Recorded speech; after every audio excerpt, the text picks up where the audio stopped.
Hi everyone and welcome back to my channel. My name is Caroline and today we are going to see if my psychiatrist was right when she said I had ADD.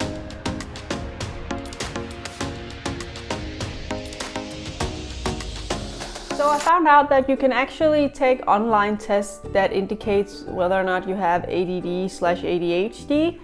And I found a webpage made by some psychologists where you can test if you have ADD/ADHD as an adult.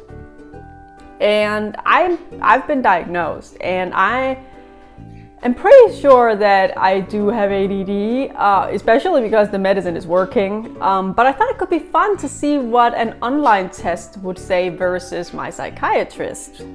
And I thought I would do the test with you guys. So I have my computer here with the test on it, and I'm going to read the questions to you and obviously tell you what I reply. And then we'll see what the test says. And I want to say that I have not previewed the test, so my reactions is live, so to speak, like it's in the present. I don't know what this test is gonna ask me, so let's just dive into it. Okay, let's take the first question. So the first question is, how often do you have a hard time finishing a project and get the last details into place when the challenging part of the work is done? That's a good question. I can answer never, rarely, sometimes, often, or very often. See, that's actually really interesting because I do have a really hard time finishing projects. But after the challenging part is over, you know, I would say that I might already give up when it becomes challenging. It's become better after I started my treatment, but so I'm not really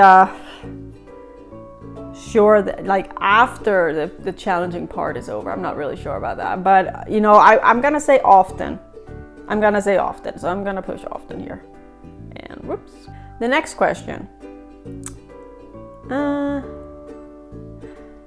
How often do you have a hard time doing an assignment that takes planning? And I can again answer never, rarely, sometimes, often, or very often. How often do I have a hard time handling? Well, you know, I'm actually, and I think this is probably something I developed as some kind of a coping mechanism, I think, with ADD, that I actually tend to plan a lot and have a really hard time if things are not planned.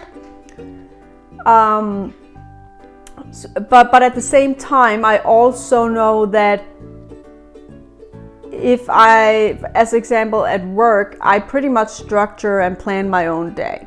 But because I don't really have, like, you know, deadlines or something like that, I'm actually doing really well. If I have to go to the movies, I like to plan what day, what time, what movie, like have everything ready and done a few days before actually I go to the movies.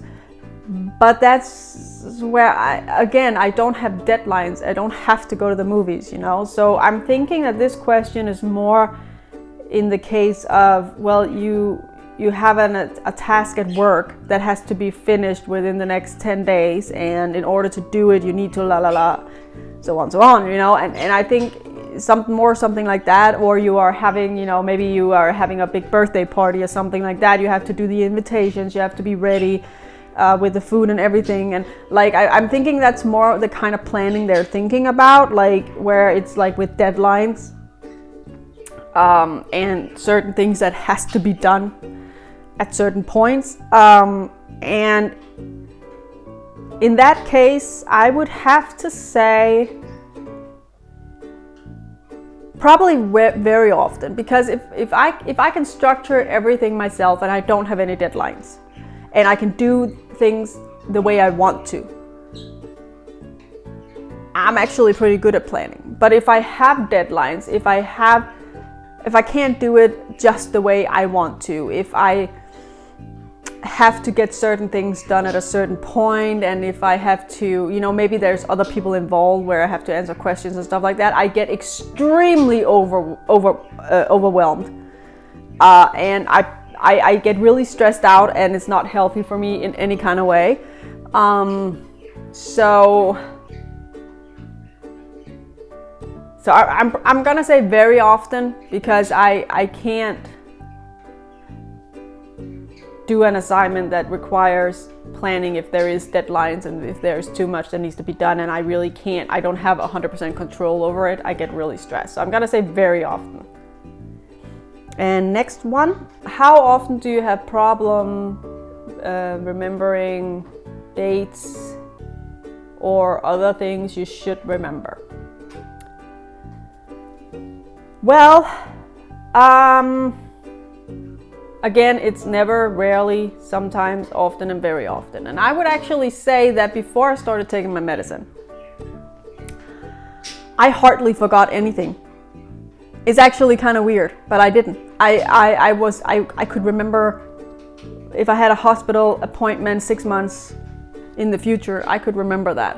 Like, I didn't really need to write anything down. And then after I started my treatment for ADD, I started to forget. And I had to learn again to remember, because I wasn't hyper focusing or anything like that. So I kind of had to learn how to remember things again. It sounds weird, I know, but I remember one time I had a date with my sister. I was going to visit her and my niece, and we had agreed that I would show up at 2 p.m.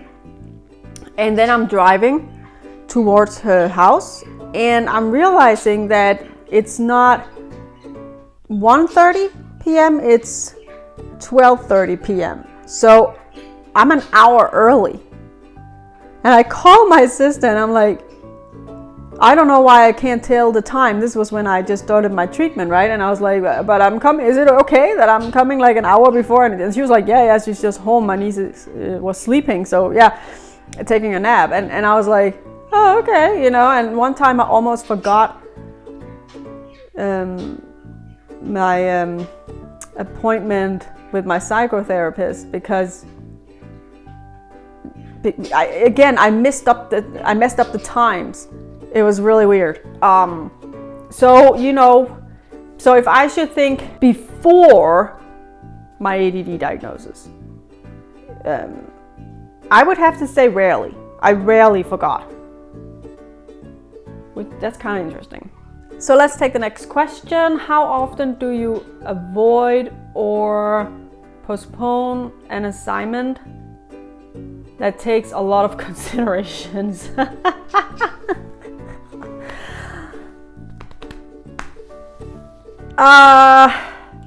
All the time, both before and after my diagnosis. It's just overwhelming sometimes. Sometimes it's sometimes it doesn't even have to be something that takes a lot of considerations. Sometimes it's just more the thought of having to get up and actually go do it that can be overwhelming for me. So, I'm gonna have to say very often to this one. Okay, next question. How often do you sit uneasy with your hands or your feet when you're supposed to be sitting still for a longer period of time?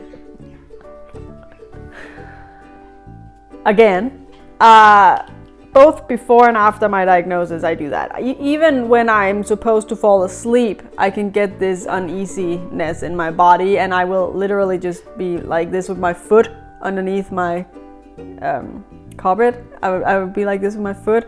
When I watch TV, yeah. If I'm in a lecture, it can.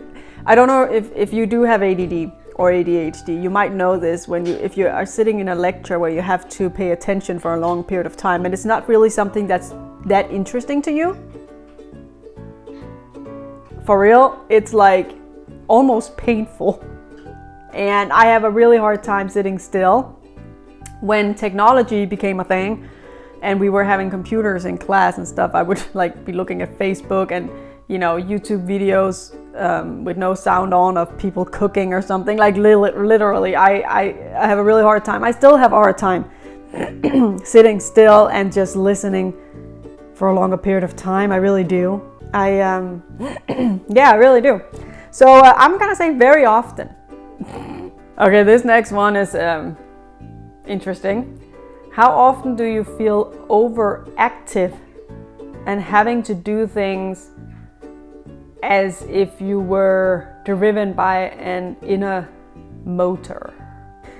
How often do I feel overactive and having to do things? I don't think I ever feel overactive. I'm very fatigued most of the time, so I probably feel more underactive. Is that a word in English? I do have this thing with washing my hands and sanitizing my hands that kind of came after I had depression and anxiety, and I was afraid of bacteria and viruses, that I still am. So I do have some things that I have to do, even if I'm like, I really don't like have the energy for it, but I'm lying on my couch and I can't remember if I sanitize my hands after touching something or whatever. Like, even though I don't have the energy to get up and actually sanitize, I will do it because I can't let it go before I've done it. So in that sense, I do, but I wouldn't say that it's a problem for me being overactive. That's not a problem. So I'm gonna say rarely to this one. Let's take the, oh, okay. The test is done. That was not a lot of questions. Okay, let's see. Ooh, oh God. Okay, my score in the ADD/ADHD test is 4. And it says here that if you are between 4 and 6, you are very likely to have ADD/ADHD. So they agree with my psychiatrist. Interesting. Well, it would have been really awful if I had scored 0 and be like calling my psychiatrist, be like, this online test says I don't have. No, honestly, I do think I would always believe my psychiatrist over an online test. It also says in the test that this is an indicator. This is not like a final result, right? They recommend that you go get checked with a psychiatrist. But the test did show that I do have ADD. So that's really interesting. So this was just a little fun video seeing if an online test could tell me the same thing as a psychiatrist, and it could, but of course not 100%, because obviously the psychiatrist had, first of all, a lot more questions and was able to actually diagnose and medicate and everything. But I think it's really interesting an online test can give you an indication to whether or not you have ADD or ADHD. I think that's quite fun, actually.